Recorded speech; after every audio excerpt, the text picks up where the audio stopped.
I want to welcome you to a special edition of The Overwhelmed Brain, and this is really special. This is about a podcast I started listening to called A Slight Change of Plans. Have you ever been on a path in life and then just decided that something needed to change?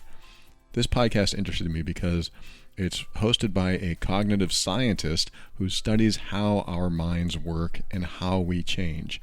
And that's what I love to learn about. That's what I love to talk about. And so I gave it a shot, and it is an excellent podcast. I highly recommend you tune in to A Slight Change of Plans. Not only am I just telling you to tune in, I'm actually going to play a clip from that show. They gave me permission. I'm going to play this clip.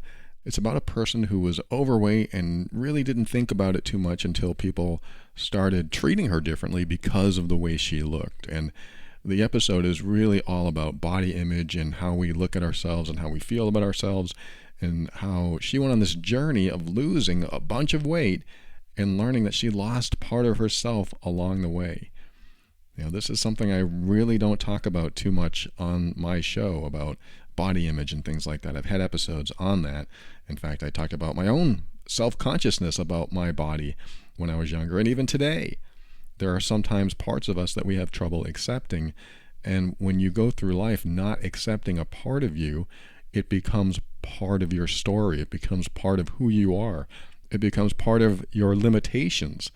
And when you walk around with certain limitations, you're more likely to be reserved in what you want to do. There are things that will happen in life, events that will happen in life that you may want to do, but you decide not to because you have this perceived limitation inside of you. And so the clip that I'm going to play today is so good. I really want you to listen to this and also tune into the rest of the episode. This particular episode of A Slight Change of Plans is called I Lost Weight and So Much More. And the host, Dr. Shankar, interviews Elna Baker. And like I said, she lost all this weight in a few months, and she learned so much about how people treat you depending on how you look, and how much attachment that we can sometimes have to the thoughts and judgments of others, and how that can really shift our perspective and alter the way we live life. Very good episode, very important subject matter. If you want to tune in, just anywhere you listen to the podcast, you can look up A Slight Change of Plans, and this particular episode is called I Lost Weight and So Much More. You can also go directly to the podcast page over at podcasts.pushkin.fm/overwhelmed brain. If that's a lot to type, that's okay. You can find it in your favorite podcast player under A Slight Change of Plans. And that way you can hear the rest of this very valuable conversation. And also, before I play this clip, I'm just about to play it, I just want to give you a little trigger warning. There are at least one or two parts that might be slightly more graphic than you're used to on this show. No curse words or anything like that, but when she describes a couple things, it might be a little unsettling. So I'm just preparing you for that. No big deal. You can get through it. I just wanted to prepare you a little bit. Anyway, here's the clip I want to share with you right now.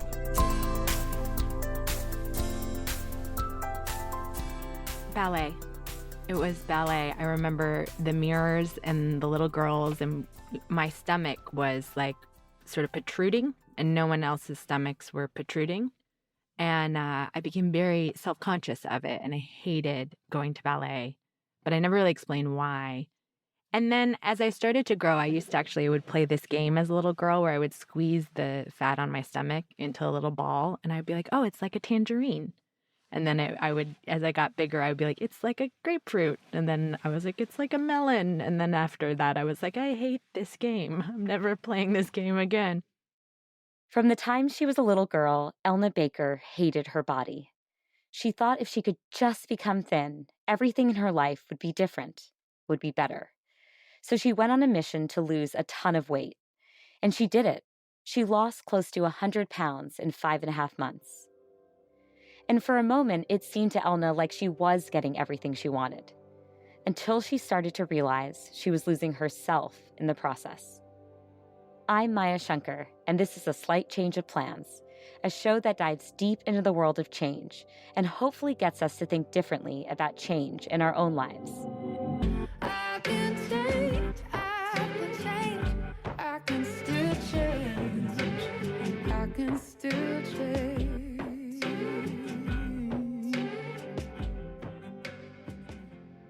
Elna Baker grew up in the 1980s in a conservative Mormon family. Like, I just was remembering this song I grew up singing. This is the actual lyrics. When I grow up, I want to be a mother and have a family. 1 little, 2 little, 3 little babies of my own. And then it keeps going. Of all the jobs, for me, there is no other. I'll have a family, 4 little, 5 little, 6 little babies in my home. And, and that's like just par for the course of being Mormon. From an early age, Elna was sold on the idea that if she just looked a certain way and acted a certain way, she'd be worthy of love. I think a lot of it was media. I grew up on Disney movies. I grew up on like princess stories. I was weirdly very affected by The Little Mermaid. It was my favorite movie. But Ursula was this like, supposedly this gigantic, disgusting woman. And I just remember being sold the narrative that certain women, if they looked a certain way, were invisible and would pine after men, and they would never be loved. And it's so weird to me that I attached myself to that narrative so young. I actually had a conversation with my parents recently because I was like, do you remember when I decided I was worthless because of the way I looked?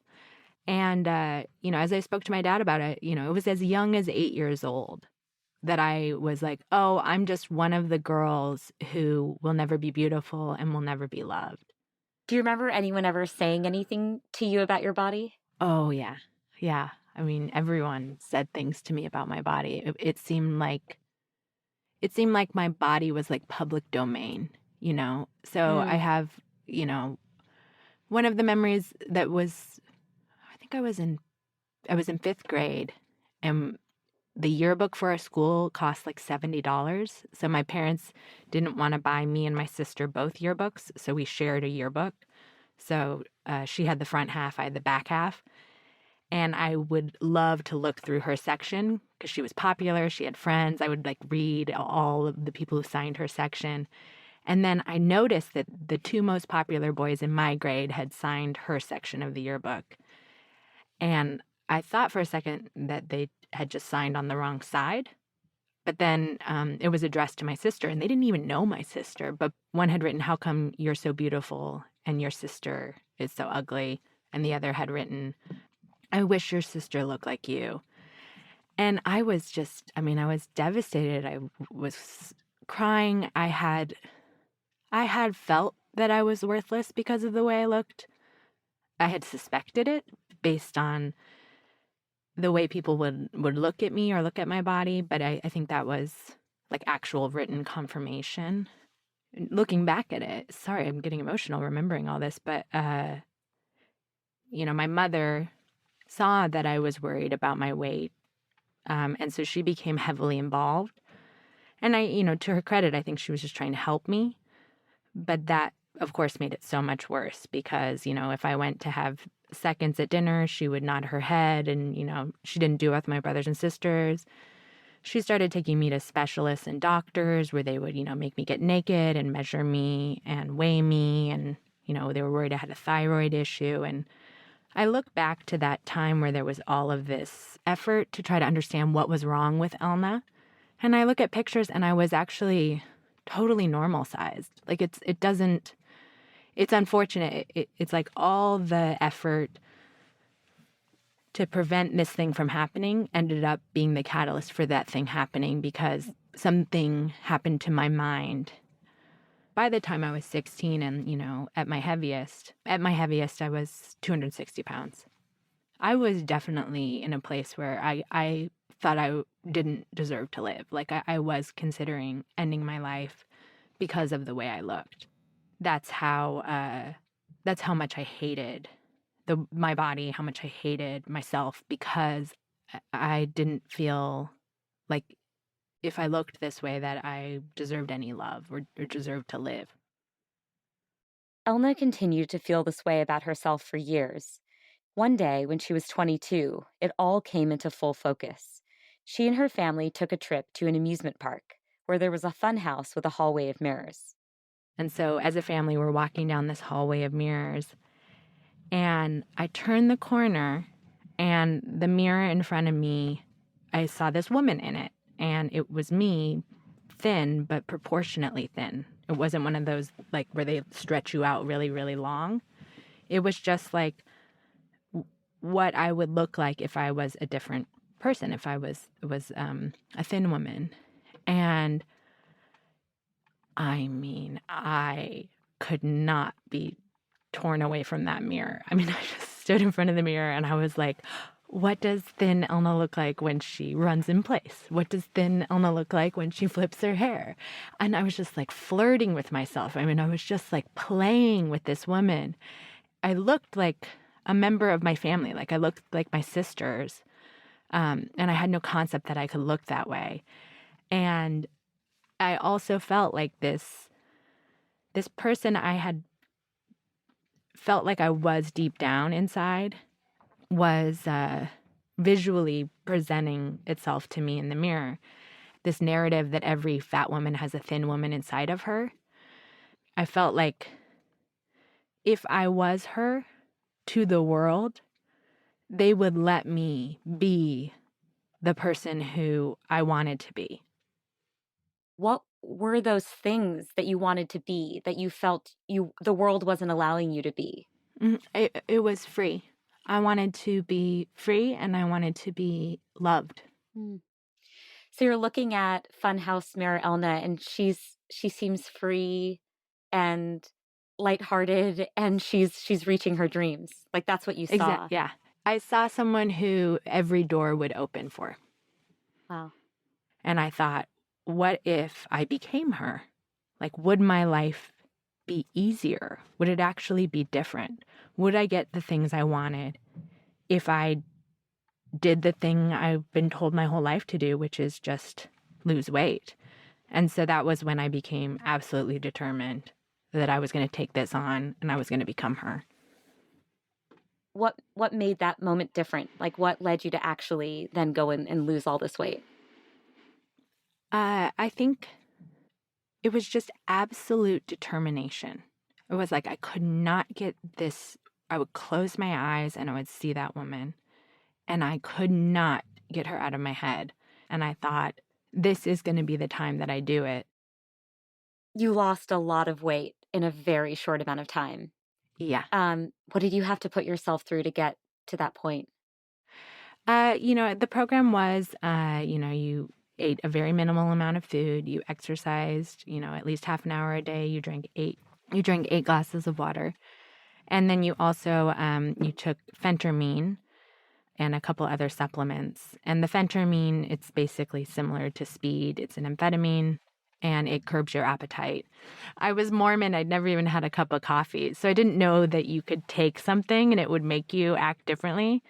And at the time, I was also, very religious. So I was praying and I was asking for, through the grace of Jesus Christ, help me change this aspect of myself. And then I'd started taking speed.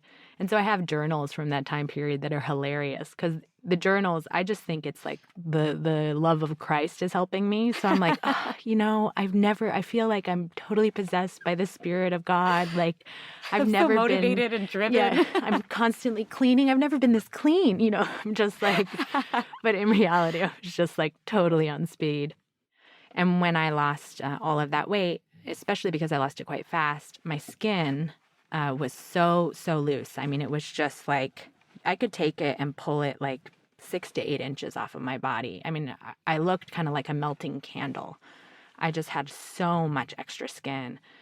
And, that was really disappointing, actually, because I had thought that I would get a do-over, that I would finally get that body that I had dreamed of. And instead, I was just covered in loose skin. And so I had 4 surgeries to reconstruct my body. First, I did a tummy tuck. Then I did a circumferential body lift. Then I did implants to fill in kind of the empty pockets that my breast had once been. And then they cut up my legs. So now in my body, I have running up the side of my legs, I have these like seams. I have a scar completely back to front around my waist, like a belt, like as if, I was cut in half by a magician or something. And the process of getting those surgeries, I mean, it is violent. Just a few days after the surgery, I went to go pee, and as I went to sit down, I split the seam on the inside of my crotch, and it just gaping hole popped open. And I called a friend and was like panicking, and she amazingly was like, I'll be there in 20 minutes. She showed up with a bottle of white wine and Valium and gave me a Valium. And then the doctor had said that you had to push gauze back in, like you had to pack the wound with gauze. And so I spread my legs and she packed me up almost like you're putting the stuffing back into a teddy bear. Yeah, it was a tremendous, tremendous amount of effort to almost try to return myself to a place that that I felt I needed to be in as a woman in order to be sexually desirable by a man. I mean, that was why I was doing it. I mean, I guess you used the best word. The surgery was violent. Was there ever a moment when you thought, this shit's not worth it? Like, this is so not worth it. Like, I'm literally having doctors cut me into pieces in order to make this happen. Yeah, I mean, it's so funny. Like, it's like I never stopped to think, you don't have to do any of this. You don't actually have to do any of this to be loved. But it was like suddenly I got to play this role I had studied and dreamed of my whole life. So it was like a performance piece. I mean, like, I loved getting to watch, like, how I could affect men, like, because I'd never affected them before. It was delightful. I mean, I remember I was walking down the street in New York, and I passed like this very beautiful woman, and she kind of looked me up and down and like nodded her head, and then I would pass, attractive men and attractive women, and they would do this thing where they kind of look at you and nod, and I was like, oh my God, there's like a secret club for the attractive people, and the nod is like their secret handshake, and I'm getting like a trial membership or something, and I remember being at a deli. And I had put, the items I was planning on buying up on the counter, and I didn't have enough money. I realized, it was like $20. I looked in my pocket, I only had 10. So I started kind of looking at the items, and I was like pulling some down. And then the deli guy just like shrugged his head, and he was like, just take it. And I was like, what? And he was like, take it, you're fine. And then he kind of smiled at me like, you're a pretty girl, take it. And so I walked out, and I was like, wait, beautiful people get free stuff? Like, how is this real? And then I wanted to know if that was a thing. So I started going to delis, and I would do a bit where I was put the stuff up. They would, give me the price, and I would pretend that I didn't have enough money, and they would say like, you're good, take it. And that was, to me, I mean, I was like, this can't be real. Like, you can't get this much from just looking differently. And that's where it started to shift from like, oh my God, this is so fun, to feeling a little bit sad or jaded, where I was like, this is so unfair. Like, the person I was when I was fat, like, I was so kind, I think partly because I couldn't just ride by on good looks. I was always like trying to be helpful, trying to be loving, baking people cookies or whatever, like doing things for people, a lot of like acts of service to be a part of people's life. And I really do feel like that woman deserved the love and attention that this sudden like thin version of me just automatically got without doing anything. She realized that new Elna, as she was beginning to see herself, new Elna could pretty much get anything she wanted, including boyfriends, something old Elna had only dreamed of. On one particular date, new Elna and a guy were eating frozen yogurt, chatting about calories. I was like, this is going to sound mean, but I just can't tolerate fat people. And I remember the word choice, like tolerate, like people can't tolerate lactose, but like tolerate. And I wanted to say something, but I also wanted to be in the room. like I wanted to be there and I wanted to be chosen by him and I wanted to just be the pretty girl who got the guy. And so I like took his hand and I was like, I think a lot of people, it's hard for them because, they're judged based on their appearance and they might actually be very good people deep down and you're not giving yourself a chance to see that, not that I would know anything about it, Yeah. And I regret not actually just standing up and saying what I really thought. But at the time, I didn't want to get kicked out of the club. Is that the moment you realized, oh no, I think new Elna might be a worse person than old Elna? Definitely. Definitely, because it was this moment where I was like, oh, this is the trade-off, right? Like, you can get what you want, but you have to give up other parts of yourself. And how bad do you want this? And, old Elna had been actually like, I had been this like larger than life person. I mean, I was like audacious and bold and like, I was funny and like in some ways the bigness of my body allowed for the bigness of my personality. New Elna, I was embarrassed of this person I used to be. Like I wanted to erase her from the earth. Yeah. Yeah, it's interesting because the version of thin Elna you saw in the funhouse mirror that day relied on old Elna's personality, like old Elna's values, right? You saw that freedom in her because she still had that mindset that you cherished about yourself in childhood, right? Like outspokenness, irreverence, bold, right? Willing to speak up.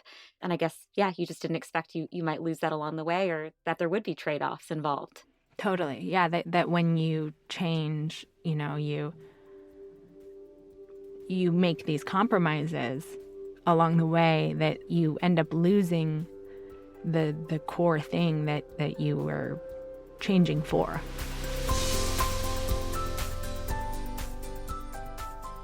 All right, that is such an important topic, such an important conversation. You can listen to the rest of it on your favorite podcast player. The podcast is called A Slight Change of Plans, and this particular episode is called I Lost Weight and So Much More. You can also go directly to the episode if you're on the web. You can go to podcasts.pushkin.fm/overwhelmed brain. So it might be easier to look it up, but that's the URL if you want to go directly to the rest of this episode, which is really great. She shares everything she's learned and how important it is to understand what changes when you change physically. You also change emotionally, mentally, and maybe even spiritually. And when you go through all these changes, your life changes because when you show up differently in life, you see things differently, you treat people differently, you are treated differently. And some of us live our lives without even experiencing what some people might call an alternate reality. And sometimes we think the grass is greener, and sometimes it turns out that it's not. And it's very helpful to have these perspectives and try to understand ourselves and learn about ourselves.